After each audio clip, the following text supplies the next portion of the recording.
Hey Food Network, this is Peter Gray from Pete's Sweets in East Longmeadow, and I am going to make some fantastic holiday treats with you today.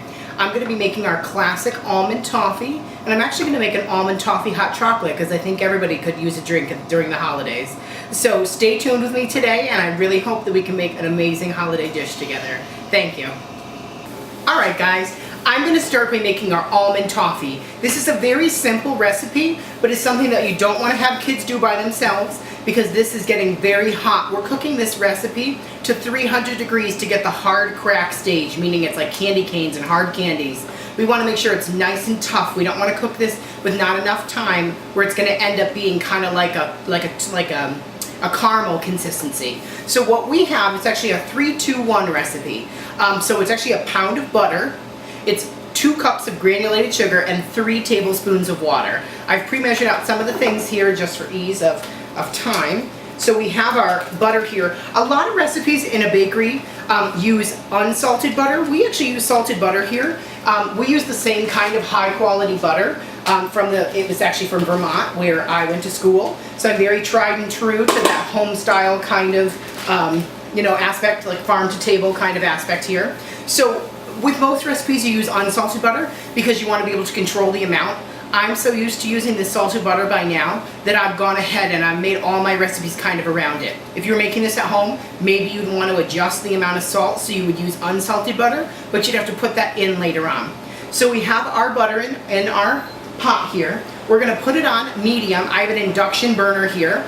It cooks a little quicker. I have 2 cups of granulated sugar that I'm going to be pouring in. And then I have 3 tablespoons of water. And the reason we're using this now is the water is going to kind of boil off and leave that kind of consistency that we need to start our recipe. So then I'm also a little bit later on, I've made a mixture. This is actually homemade vanilla extract with vanilla beans and vodka that we've had. Actually this bottle here, I've had close to 4 years that I keep topping off. It's actually just as old as the bakery. And then I have a little bit of almond extract to add that little extra kick of almond to our recipe. So I also have pre-prepared 3 cups of almonds. I've toasted them and then I've taken my hands after they're cooled and I've kind of crushed them a little bit. You could use a knife for this. I just like that kind of slightly thicker look to it. These were slivered and peeled almonds. So I'm going to actually reserve a little bit of this on the side because we're making our matching cocktail today. This would be a fantastic thing to have if you're having like a dinner party or a fun cocktail night where you're going to have a little bit of candy and a cocktail to match. We've made these very cohesive. We're going to be making our almond toffee hot chocolate a little bit later. It has a little bit of alcohol in it, which you can certainly leave out if you wanted to make this for kids, unless you want them to go to bed. And then, that's up to you. So in this pot here, I've started to, on a medium to low heat, I've started to mix the butter and sugar and water mixture. Like I said, we add that water in there just to make sure that the caramel or the sugar doesn't start to caramelize too early and cook to the bottom of the pan. We want this to cook nice and even, so I have this mixture cooking here. It takes quite a while for this to cook, so I might be coming back to it. I'm going to set up our next recipe. But I have a candy thermometer here. A candy thermometer is very important for this recipe. There are other ways to do it, but they aren't as accurate. You can actually fill a glass with cold water, ice cold water, and take a spoon and start dripping it in when you think it's going to get to that hard crack state, and it's actually going to ball together immediately as it comes off the spoon into the ice water. But this is so much more accurate because if you cook this to the wrong degree, even a couple degrees off, it's not going to cook to the right consistency and you're going to have like a really soft toffee. And nothing wrong with soft toffee, but certainly nothing I want to have in our bakery here. So I'm going to go ahead and put this thermometer in here, which I've actually already preset to 299 degrees. And I've set it just below 300 because I know it's going to carry over and continue to cook a little bit after we take it off the heat. With the almonds here, I've parchment lined this particular sheet, but I want to go ahead and sprinkle this a little bit, almost divide it, because we want to save some of this for the top of our mixture here. Because with this toffee, we're actually, as soon as it comes off the heat and we pour it onto this pan, we're going to go ahead and put some chocolate on the top, and the chocolate is going to melt from that carryover heat, and it also helps cool it down. And then we're going to top it with some almonds, and then I'm actually going to put a little sea salt on it just for that added little kick of salt. So I've just reserved a little bit of this here, and I also have it here. It doesn't have to be perfect. We want it to kind of be zhuzhed up all over the place here. The little more messy, the better. Again, if I was cooking this in the opposite direction, it would have been all over the place because after a couple cocktails, you know what happens. So I'm going to go ahead and set this aside here. Like I said, I'm gonna go ahead and start setting up for our next recipe here while this cooks ahead, okay? So, I have 3 cups of cold milk here. I'm gonna combine that with a 1/4 cup of sugar. And then I've done out 2/3 of a cup of semi-sweet chocolate chips. We're gonna do a little pinch of salt to bring out that chocolatey flavor. And we're gonna put this over a medium-high heat. You do not want to cook this too hot because we do not want the chocolate chips to burn to the bottom of the pan. So I'm gonna cook this until it's nice and combined. We're gonna make that nice cohesive chocolate. We don't want any giant chunks floating in it. And that should only take maybe 5 or so minutes cooking on the medium speed here. So, in the meantime, I'm gonna mix up some whipped cream. So I have here heavy whipping cream. I don't have a set amount when I make whipped cream. We've pre-chilled the bowl a little bit just to make this a little easier. I'm gonna go ahead and start to whip this up. We wanna start on a lower speed because we don't want it to go absolutely everywhere. I also have a little bit of powdered sugar. The reason I like to use powdered sugar is I like to be that littlest bit softer. I don't want to go ahead and have it be kind of grainy at all. So I'm going to start by doing this at a lower speed. I'm turning it up a little bit every time. Couldn't have picked a smaller bowl. I might have to go get a bigger one. But we went ahead and we're going to start to whip this up. It starts to spit everywhere. But baking's kind of messy. What else is new? In the meantime, like I said, I'm going to keep stirring this because I do not want the chocolate to get all over the pan. I want it to burn to the bottom. We're going to cook this, we're going to whip this to a, oh God, it's getting everywhere. I'm going to make this kind of like not a stiff peak, we're kind of looking for a medium peak. Because I might fold in a little bit of extra ingredients here. We don't want it to be too whippy.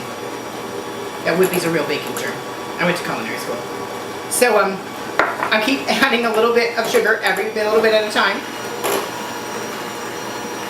I'm going to struggle through this tiny bowl. This is only because I want to get on Food Network that I'm not going to secede and I'm going to go get one of those over there. Nope, I'm going to make it work. Shows I'm adaptable, right? So, and I can't even ask anyone to go get this for me because I'm here by myself today.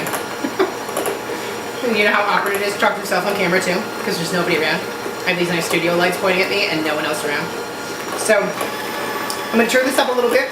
In the meantime, like I said, I'm trying to multitask. I'm covered in powder here. Covered in little bits of cream. I guess there's worse to be covered by. Splashing this absolutely everywhere.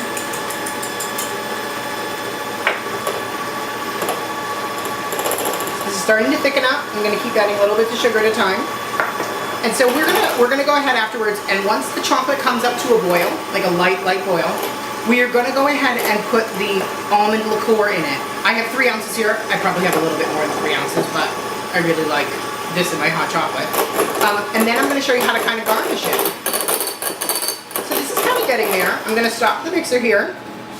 I'm going to scrape down the bowl. So see, it's not quite there yet. This is actually kind of a medium. I want to get this a little bit firmer because I kind of want to keep that pretty shape. I have a star tip here, and I kind of want to keep that pretty shape. I'm going to add a little bit more sugar in, because I really like to make this kind of sweet. And by add more sugar in, I mean get it all over my counter. The staff will love having me have to clean them up later. Maybe I'll even take a video of it. So, now that that's a little firmer, we're going to go ahead, mix this together.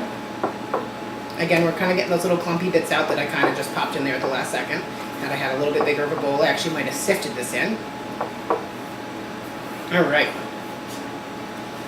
So, I'm going to go ahead and load up this piping bag. So I have loaded this piping bag with a star tip. And I am going to fill this up. We folded the bag down. And I'm going to fill this all the way up to the tippity top. I want to know how good that tastes. I'm going to get to do something that I've never done at the store. I only get to do it at home. That's pretty good. If I wanted to, I didn't add anything to it because we're going to be adding so much other stuff to it. I could have very easily added the vanilla almond extract that we're using in our toffee to add that little extra pungent taste to it. but I don't really want to overdo it right now because we're going to be putting in almond liqueur. We're going to be topping it with the crushed almonds. We're going to be topping it with a little bit of chocolate. We want to make it, you know, that nice flavor, not overwhelming.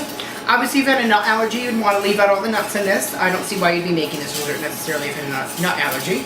But we'd want to go ahead and, actually you can make this with peppermint bark. That's another fun one that you do. And you could use like a, I guess I can't really name the name, but a chocolate liqueur to easily replicate that. They sell both a white chocolate liqueur and a dark chocolate liqueur. And you could add some peppermint extract to it and do the same kind of thing. You can't really necessarily layer it, but maybe you could take this and you could add a little bit of peppermint extract to it, and you could kind of have your dark chocolate, top it with a little bit of whipped cream that's flavored with the peppermint, and then sprinkle on crushed candy canes, and it would be just like a chocolate peppermint bark, like a latte per se, minus the coffee, I guess. I guess it would just be a hot chocolate. So I've done this up. I love to actually pour it into another container so I can just do this a little safer. Normally, sometimes I actually will strain this just to make sure that nothing came out of it. There's no like chunky chocolate pieces. But I'm gonna go ahead and I'm gonna start to pour these into our cups here. Lots of pouring back and forth, but make sure it's nice for Food Network. So, I fill this all the way up to the tippity top. I'm actually gonna pour a little bit of our almond liqueur in it. Like I said, you can always leave this out if you want to. That one's really strong. That'll be mine. The other one will be mine too. And we're gonna go ahead and we're gonna top this with a little bit of our whipped cream here. So I have that. It's kind of hard to get it to balance up on here. Make these little coils. So I'm gonna go ahead and put this back up here if I can. Oh, I kind of did. And this one back up here too. And we're gonna go ahead and top this with a little bit of the crushed nuts. And then we're also gonna top it with these chocolate flecks that we use here at the store. So I really hope that you enjoyed this. I hope it's tasty and I hope it doesn't burn my mouth.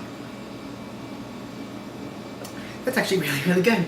Not that I'm surprising myself, but that is actually really, really tasty. So I really hope that you enjoyed my hot chocolate, and we're gonna get back on over to the almond toffee.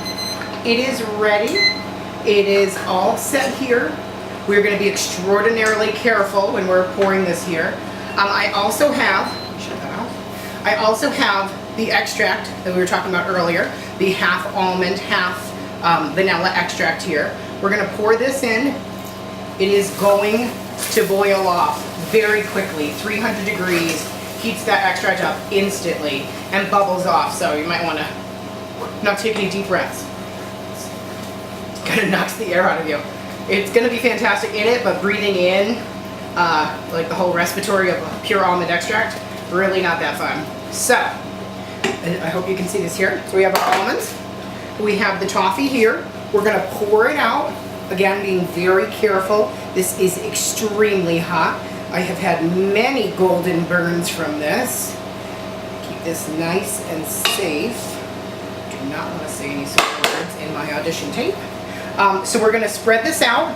The pan is also going to heat up extraordinarily fast. So we do not want to touch this pan without having some sort of protection with our hands. So I've spread that out kind of nice and neat. I'm gonna go ahead and pour these chocolate chips on here. It's our semi-sweet chips again. We're gonna wait a couple of minutes before we try to spread it out with a spatula. And then we are gonna top it with the nuts, the reserved nuts, and I might put a little pinch of sea salt on there. So let the chocolate melt a little bit. We're gonna go ahead and we are going to slide this back and forth, the chocolate that's melted on here. We are gonna make sure this is nice and level, nice and even. We wanna make sure we spread the wealth on this one. Every little bit gets bits of chocolate and the toffee and the nuts. And then we're gonna go ahead and sprinkle it with the reserved nuts that we have over here. We just wanna kind of sprinkle them around as best as we can. Doesn't have to be perfect again. Probably had one too many hot chocolates in the meantime. That is just about it. All right, we have that. Like I said, if you want to, this is optional. If you want to put a little sprinkle of sea salt on there. You don't want to make it too salty. You don't want it to be rock salt. So again, we're gonna let this cool. I'm gonna show you what it looks like a little later on. We have our toffee hot chocolate and our, right now, hot hot toffee. So again, I really thank you for taking the time to watch this audition video. I really hope you enjoy every part of this, and I really hope that I get to be a part of the Holiday Baking Championship. Thank you again. This is Peter Gray from Pete Sweets in East Longmeadow. I hope to see you soon, and happy holidays.